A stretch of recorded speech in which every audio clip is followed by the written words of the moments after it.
Hello, and welcome to the ROPESCAST, the independent voice of the Middle East. I am Ksenia Svetlova. You are listening to the ROPESCAST from the Regional Organization for Peace, Economics and Security. We are building a post-conflict Middle East by connecting the next generation of Israeli, Palestinian, and regional young leaders. We believe strongly in an integrated post-conflict region where the dividends of peace far outweigh the costs of war. Visit ropes.org to join the vision. Our guest today is Sima Shine, currently a senior researcher at the INSS Institute.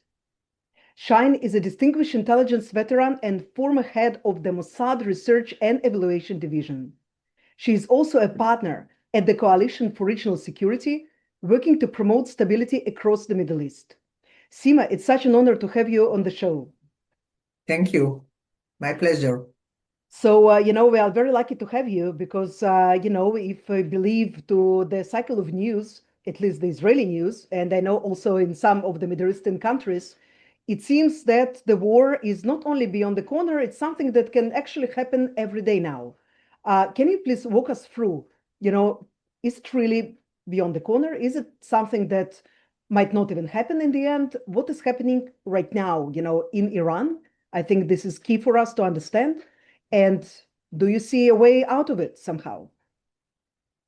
Well, we are more than a month and a half, I think, something like that, since the end of December, where the demonstrations in Iran started. And some short days later, President Trump decided to support the people in Iran, telling them that he's coming to rescue them, and then saying the help is on the way.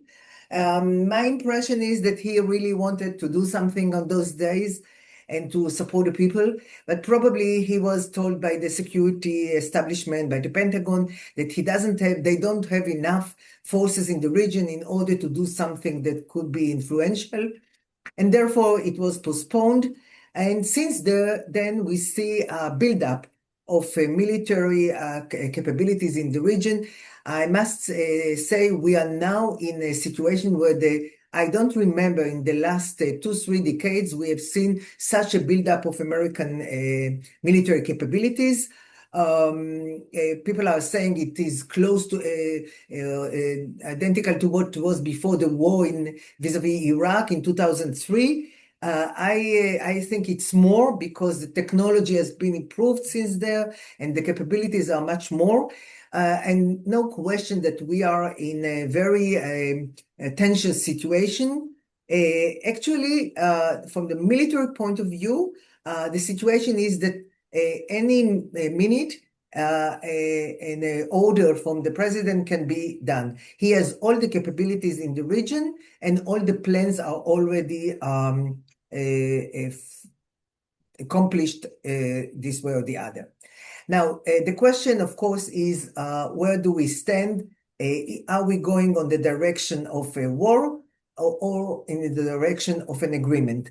As we all know, President Trump wants an agreement with Iran on the nuclear issue, but not only on the nuclear issue.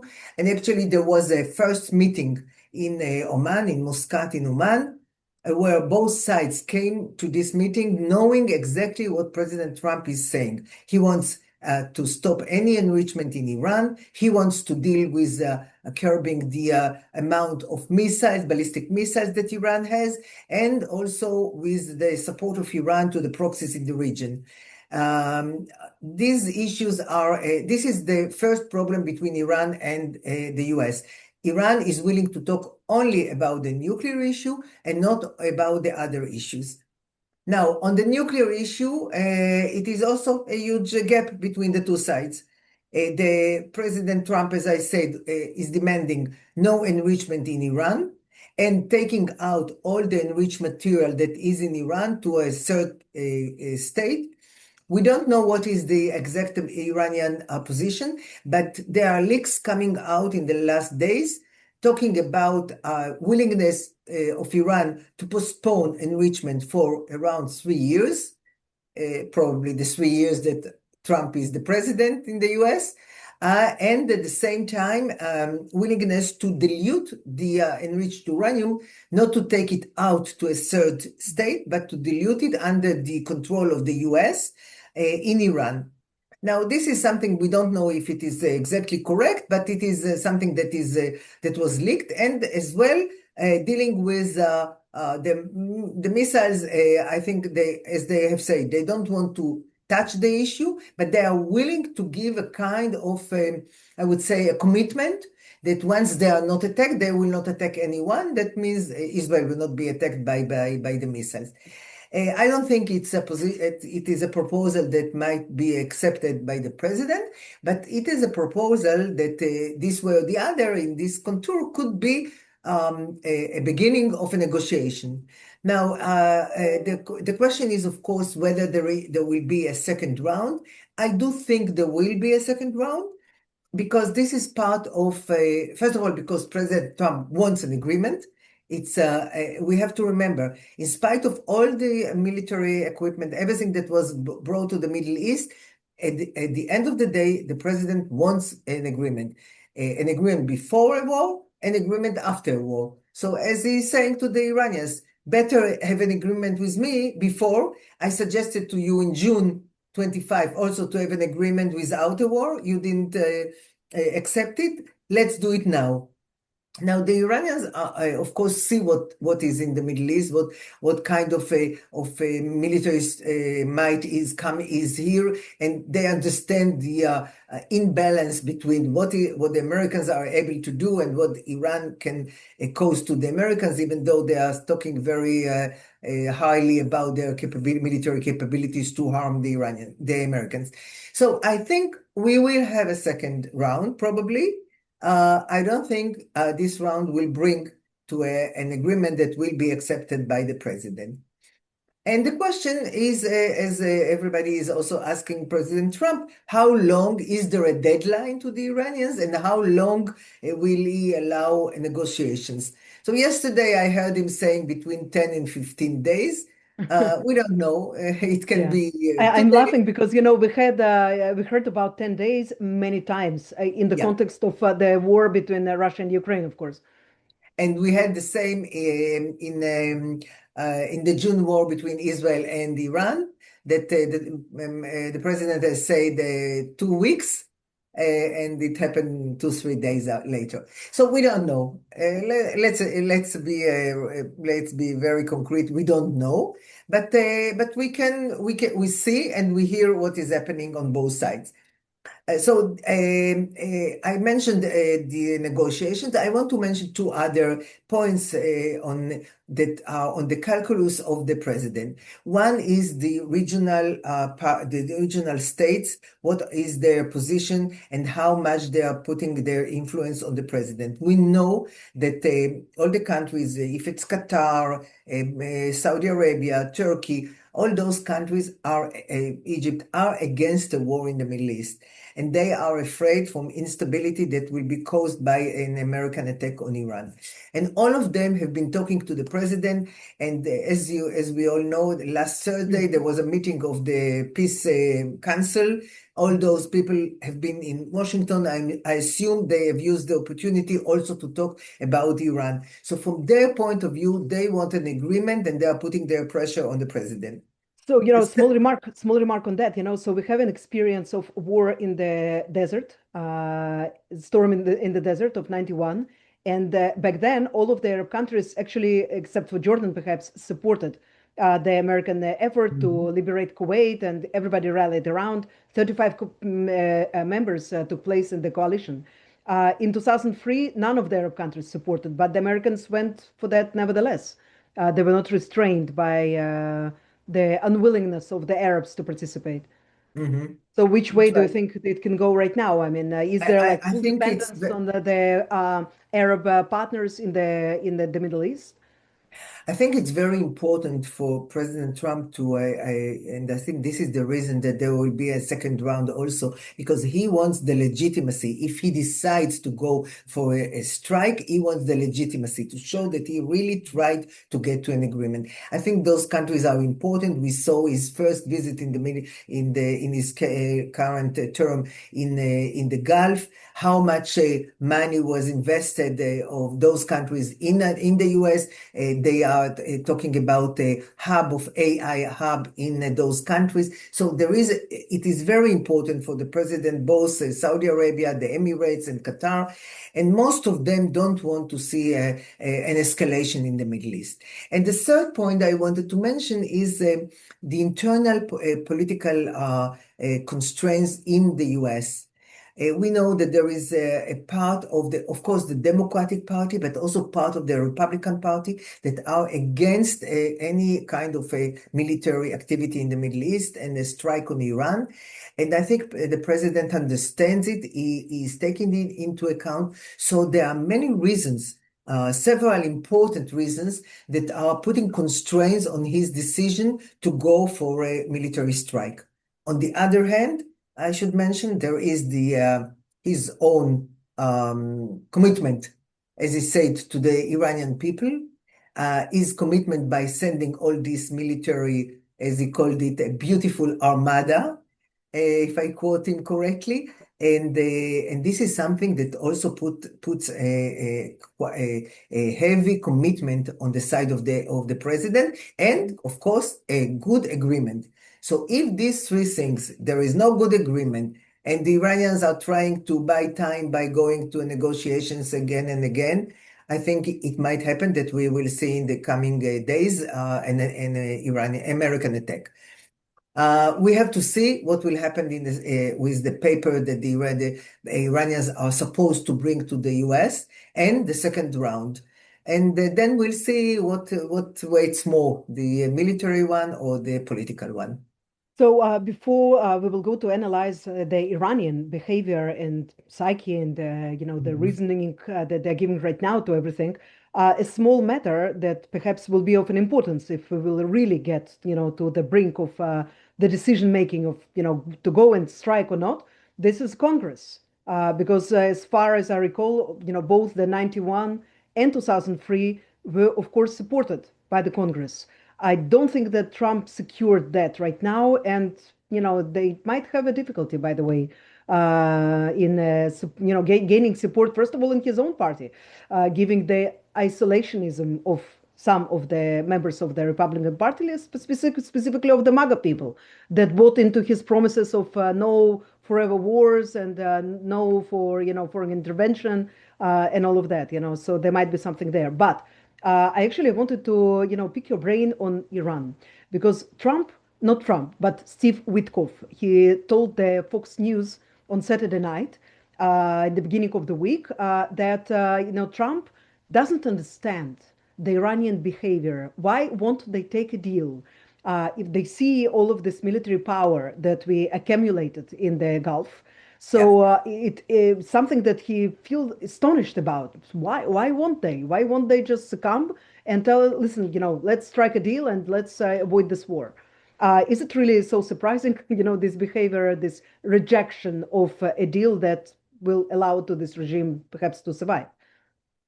Yeah. So one word about your previous saying about the Congress. I think since for the time being the Republicans have both houses in the Congress, Senate, and the Congress, I think even though you are correct that part of the MAGA doesn't support it, as Trump has said in June, I am MAGA. So he will, I think, be able to have Congress also, if he decides that he needs Congress at all. So let's go back now to your question, which is very, very important: the Iranian behavior, the Iranian thinking, and their position. First of all, I would say it is completely it's not a surprise for me that that's what Witkov said, because the Americans really do not understand the culture, the Iranian culture, the resistance, the importance of resistance, dignity, how much it is important to go for an agreement that is accepted and is dignified and is looking into the interest of Iran. And they are saying it again and again and again. We can reach an agreement or if we are on equal standing and if we are respected. This is every time we hear Arakchi or others talking, they say we should be respected. Our position should be respected. Now, to add to that, I would say, first of all, Iran will not agree to any total suspension of enrichment. They can postpone it for a while. In any case, the sites were bombed in like June, they did with and they GCPOA. are not functioning, but they can renew them if they want, or they can do it in another place. It's not so important. They know that that for the time being, they will not rush and break out for a bomb. So they can decide for 3 years or for 5 years to go for a suspension. I don't think they are going to give up completely their right for enrichment. As they said, the right for enrichment, they say, is in the NPT. We are assigned to the NPT, Non-Proliferation Treaty. We are assigned to that. Actually, the NPT that was in the 50s is not anymore, it's correct that the NPT doesn't say that a country cannot enrich. On the other hand, they don't say that a country can enrich. They just don't And especially to the military grade of 60%. That's a different. There can be a civilian explanation also to 60%, but everybody understands, and also the archive that was brought by the Mossad, the paper. We see there is no one in the world that thinks that Iran was going for a civilian nuclear project. Everybody understands that the civilian project was a way to reach a military at the end of the program, because at the beginning it's the same. It's enrichment, it's a centrifuge, it could be at the previous. It was also a nuclear reactor that was postponed during the JCPOA. So it's the same way until you get to the 90+% for military. Now the Iranians. So first of all, they are not going to give up their right to enrich. They can postpone the actual enrichment, but not the right to enrich. And this is a different thing. There is the right, and there is the materializing this right by enriching. So this is one thing. The other one is one has to understand there is a mistrust, a huge mistrust on the side of the Iranians vis-a-vis Trump, vis-a-vis the Americans for the first place, and Trump specifically, because he was the one who left the agreement, the JCPOA. He's the one who killed Soleimani. He's the one that supported Israel and attacked Iranian nuclear facilities in June 25. So why should they believe him? They don't believe Trump, and they think that Trump actually is talking about the nuclear, but wants a regime change and wants to topple this regime. So from the Iranian point of view, there is a will to get to an agreement because they don't want a war. At the same time, they don't believe Trump, and they think that it is a trap because at the end of the day, he wants a regime change. And therefore, they are in a very, very difficult situation. And of course, it will be dependent mainly on the American willingness to remove sanctions, which we have to remember. This is the only reason for Iran to go for an agreement, because they want a relief of sanction because of the economic situation in Iran, the very dear economic situation in Iran. And I'm not sure that the Americans are willing to give a full relief of sanctions, perhaps a partial one. We are not there yet, but I'm doubt about that.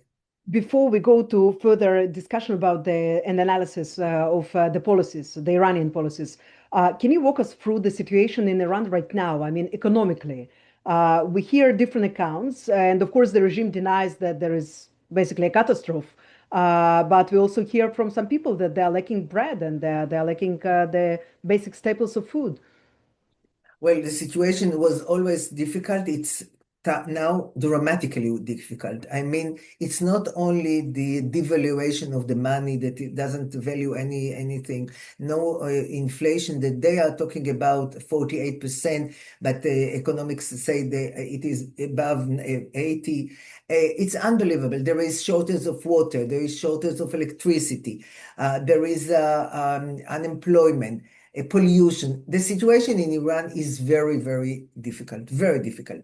Now, if you combine it with the demonstrations that started from the economic reason, as always in Iran, but very quickly developed to political slogans against the regime, you can see that I would say two things. One is that people really we saw demonstrations during the years in Iran. We had in 2022 the hijab demonstrations. We were before in 2018, 19, economic demonstrations, huge economic demonstrations. It's not the first time. It's also 2009, 1999, many waves of demonstrations.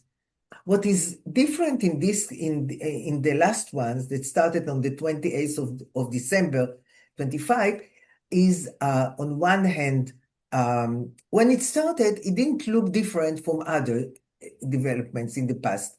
But as time passed, it shaped to two things. One is it was across Iran, 31 regions of Iran, across Iran, not the big numbers in all the places, but if you combine the numbers, it's around million, if not more than that. And the second thing, which is very important, is the way the regime perceived these demonstrations. It's also because of Trump that said, I'm coming to help you, and the fear of the regime that the longer time it takes, the more possibility it is that Trump will intervene. And therefore, they decided on some days later, 9, 10 days later, to crash the demonstrations in the harshest way that they have ever done. And the numbers, we don't know the exact numbers, but the numbers are enormous, more than they were in the past. Trump said yesterday 32,000. We don't know. We think it's between 15,000 to 30,000. We don't know. Which is And enormous. it's enormous. It's enormous. Unbelievable. And we are not talking about how many casualties are in hospitals and how many people are arrested. So it is huge numbers. And what we see in the last days is that the day of what is the Iranians, the Shias are calling the Arba'in, the 14th day of the funerals. People are coming out, and the regime is very nervous about that, and is trying to make sure that it doesn't spread again to demonstrations. And in the last 2 days, we see demonstrations in universities. I must admit, most important universities, technical universities that are very important for the regime. And it doesn't stop it for the last 2 days, and I see that it is also today. So it might be that we see a beginning of a new move of demonstrations, and of course, people in Iran are encouraged by the fact that it might happen that the U.S. will intervene. And this is something new. We didn't see in any of the previous demonstrations a call for an outside intervention. This is completely new. And the third thing that is very new is the slogans, a lot of slogans that we hear with the name of the son of the Reza Pahlavi, calling for the Pahlavi to come back. I don't know if all the people that are shouting his name really want him to come back, but I think it is one of the ways to demonstrate against the regime. This regime that toppled the Pahlavi, now we are calling back for the Pahlavi. So I think it's also a tool in the hands of the demonstrators to talk against the regime.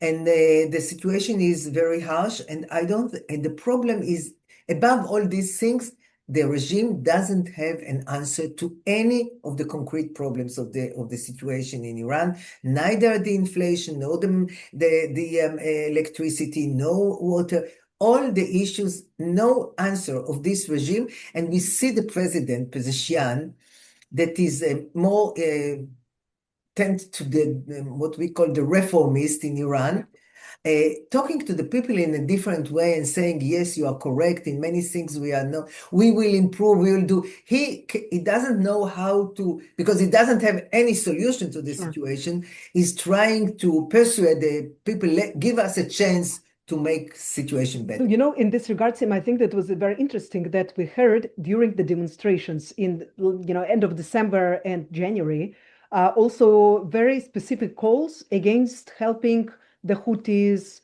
and Hezbollah and Hamas. And sometimes friends from mine who speak Persian, they translated to me, it was very, very rude, but very frank. It seems that the Iranian people are fed up of this a constant aid that costs billions and billions of dollars to Iranian proxies. Is it something that is widespread? Are we talking about very specific people in the opposition that are aware of that? Or is it really a national sentiment? No, it's no question. It's a national sentiment. We hear many slogans. I don't know Farsi, so I'll say it in English. I'm not for Beirut, not for Gaza, I'm for Iran. People are shouting it. Of course, they're understanding. I can tell you just an anecdote, but that resembles exactly this problem. The visit during the demonstration, the demonstrations, the last one, there was a visit of the foreign minister Arakshi in Beirut. And in his team, there was someone from the IRGC with suitcase with dollars for Hezbollah. Now, they know that they don't have money to give their own people. They know what is the situation, and he's going to Beirut because it's so important to support Hezbollah.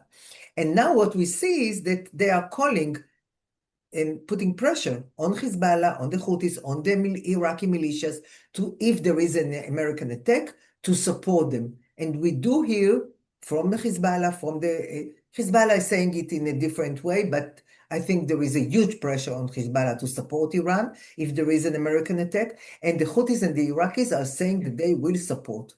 So we understand why it is so important for Iran to continue this cooperation with the proxies in the region. Yes, there's absolutely no doubt that they created this proxy cosmos, so it's a universe of their own in order to be supported in the very tough times. And the tough times, apparently, they arrived. I wanted to ask you, Sima, about something else. Let's entertain ourselves with an imaginary scenario in which there is an agreement. Let's say that President Trump is not interested in this all-out war, also due to the pressure of the allies of the United States, in the Gulf and so on. And in general, he feels that it's something that is risky adventure. You don't know how you will come out of this war. They're all of the regulars. And he never supported this kind of wars. We know that he was always against the forever wars, and he ended the war in Afghanistan de facto. So let's say that there is some kind of deal that is maybe not satisfactory to Israel. We'll discuss that later, but it is satisfactory for the United States. In this condition, do you think that the Iranian regime will be weakened critically because they had to give up something precious, perhaps not to 100%, but something that they sacrificed blood and money and all of that? Do you think that the policymakers in Tehran thinking like, well, maybe it's better to go to war than to give up something and then eventually be toppled by our own people? Yeah, it's a very important and good question.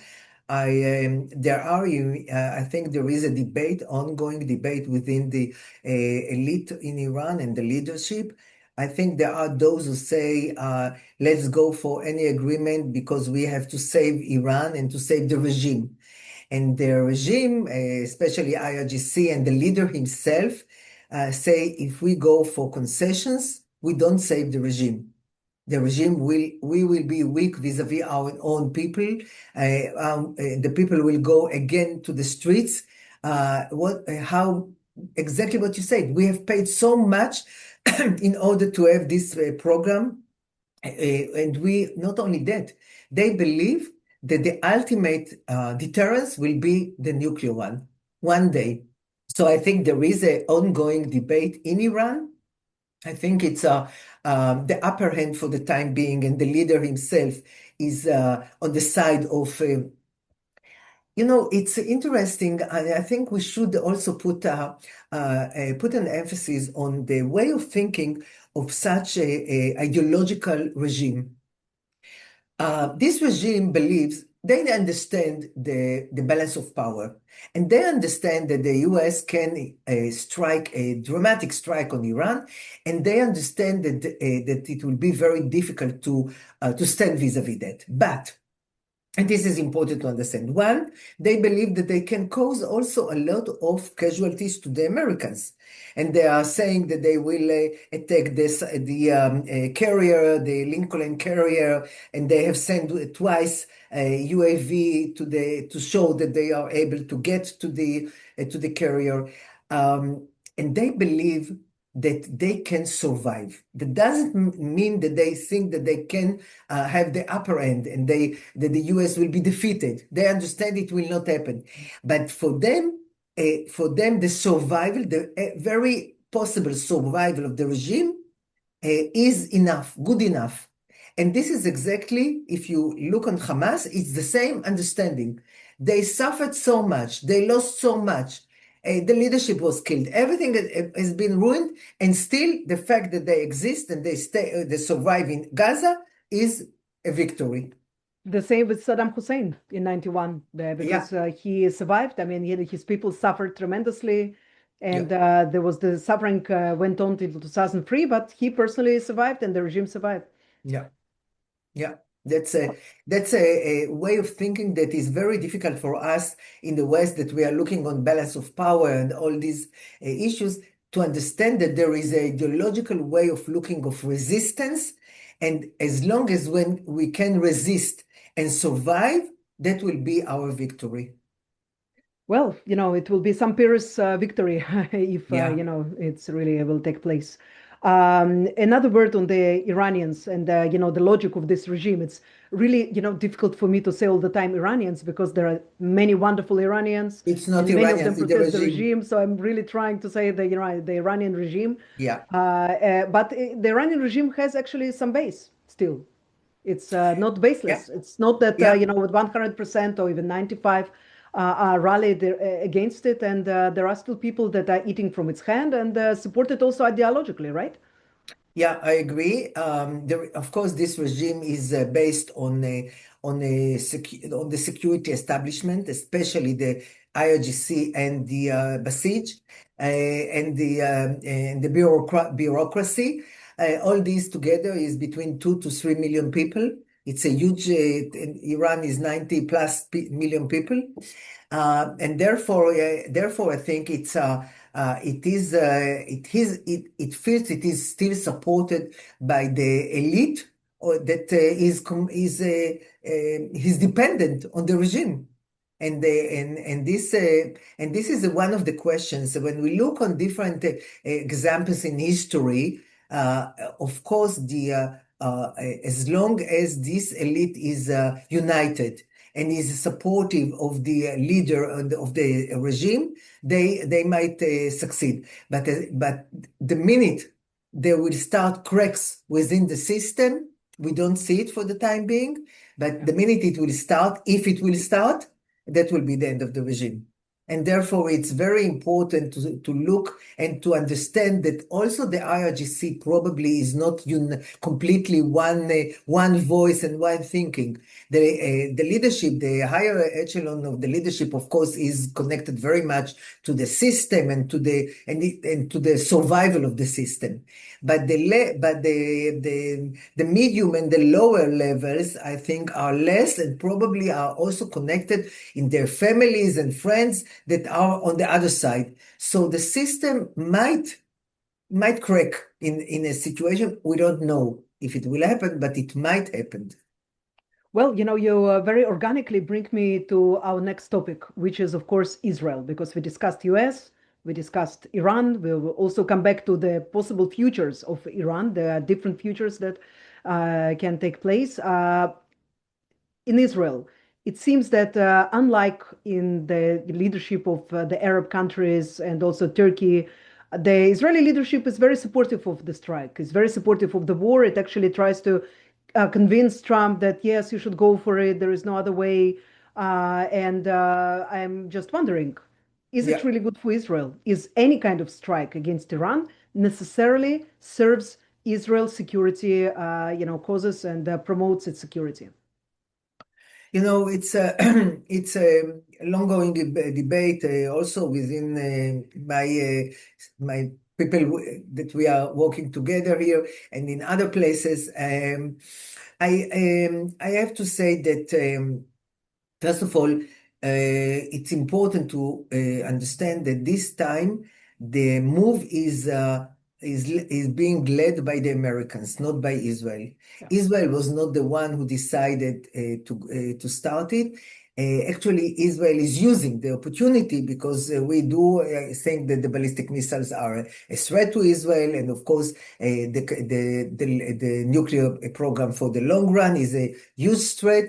And therefore, I think Israel is actually from behind, as we say, is not the leading one. Now, that was correct for the beginning. I think the Israeli government is today very much supportive of a strike because they believe that this might, in a way, one, diminish the threat, the nuclear, the ballistic, both threats, and two, has the potential for a change of the regime. I don't know if it's a regime change. I don't know if it's just a change within the regime or something else, but I do understand that in Israel there is a growing support and thinking that a massive strike, American massive strike, might change the system in Iran in a way that we don't know where, but it does has a potential of a different leadership in Iran. Well, certainly, many people in Israel and in the whole region are hopeful for the regime change or change, at least, within the regime. But, there is also a question of the cost because it Mhm. seems that the Iranians, in case that they will be attacked, they will attack back. And then we already saw what kind of damage could Iranian Yeah. missiles cause in Israel. So again, you mentioned your people in INSS, and I will not grill you about your people at your former place of work, the Mossad. But from what you hear from different sources, what are the capabilities of the Iranians to inflict serious damage on Israel military targets and also, the civilian targets? Yeah.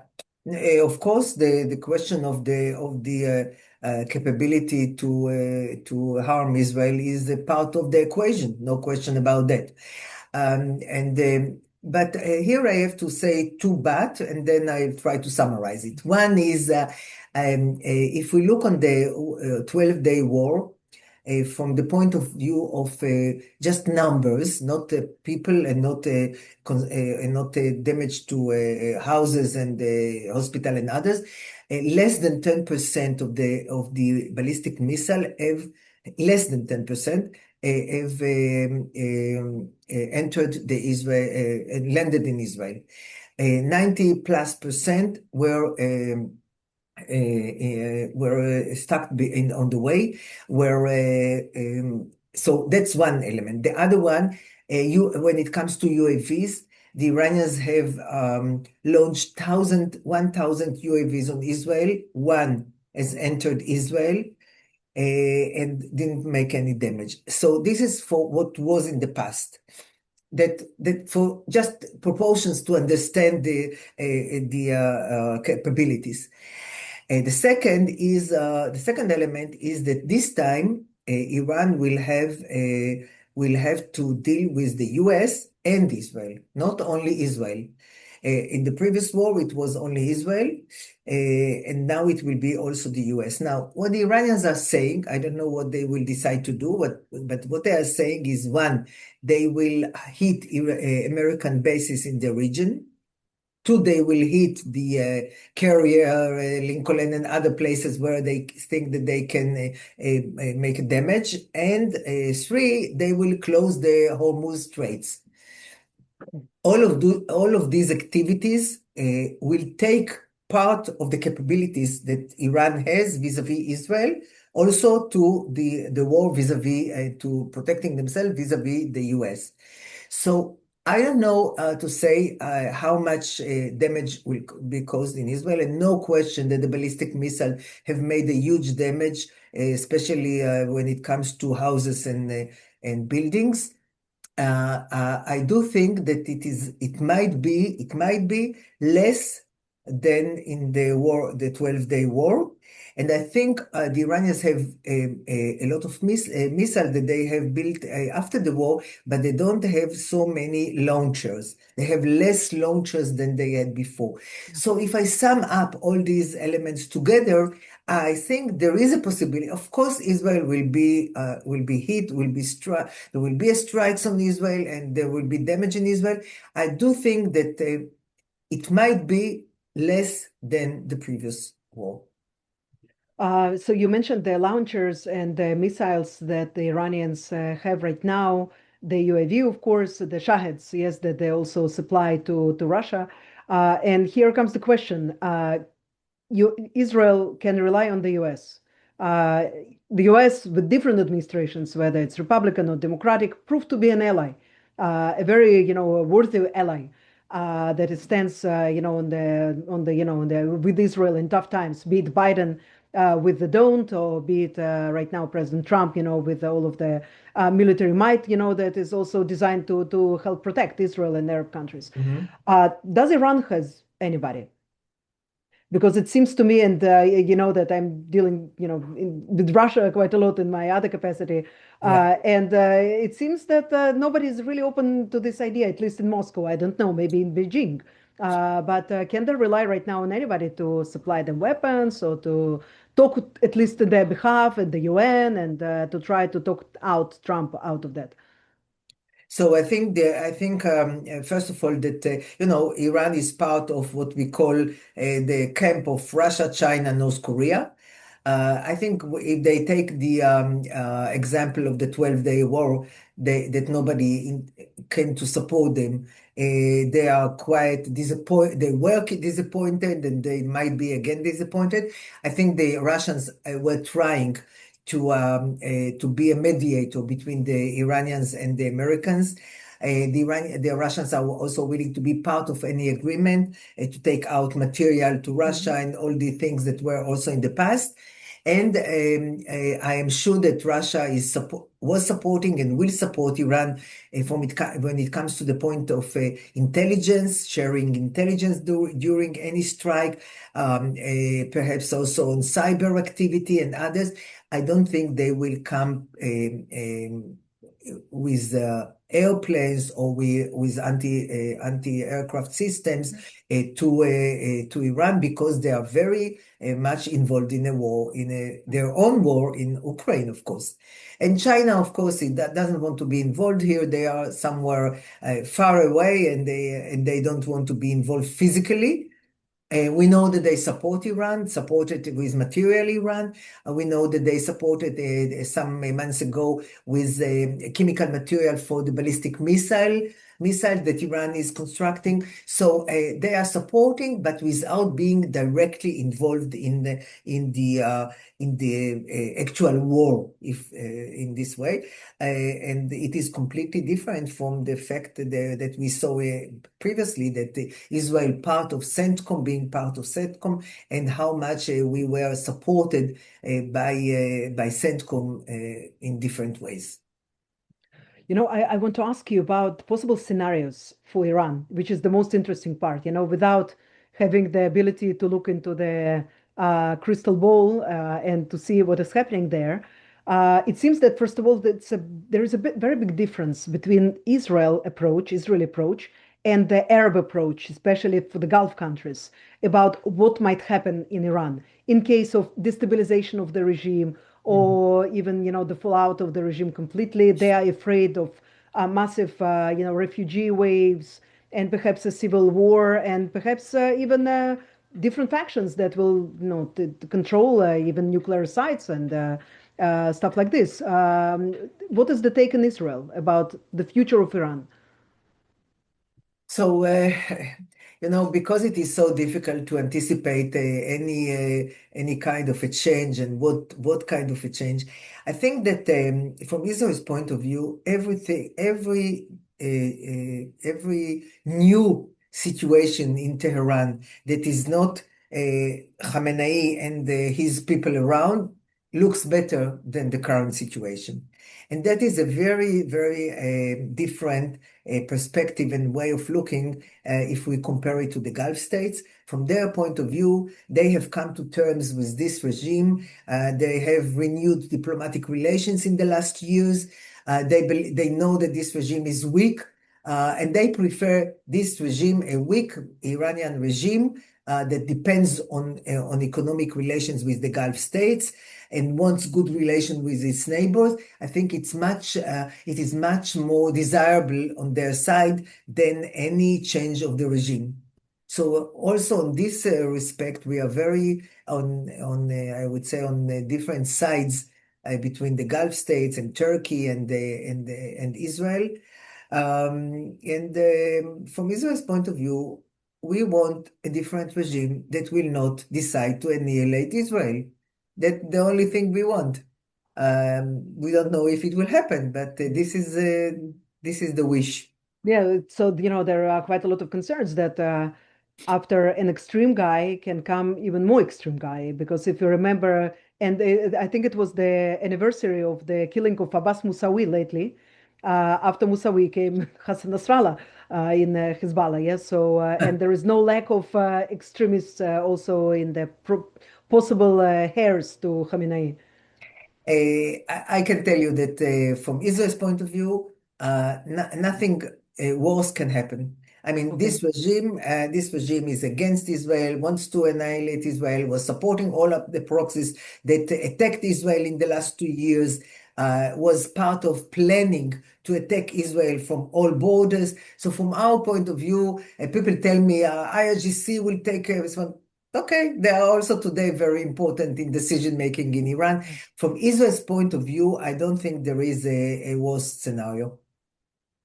No, now let's try to talk about something a bit more positive, to wrap up our conversation. So, ROPES is a regional organization. We believe in integration and cooperation between all of our countries here in the Middle East. Of course, we believe in the way of moderation.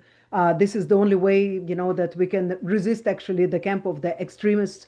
And it seems that, without the component of Iran, we can, of course, exclude it always, but it seems that will also always be some kind of missing link. Right now, we have members from the Iranian opposition, of course, that we involve in our gatherings and conversations about the future.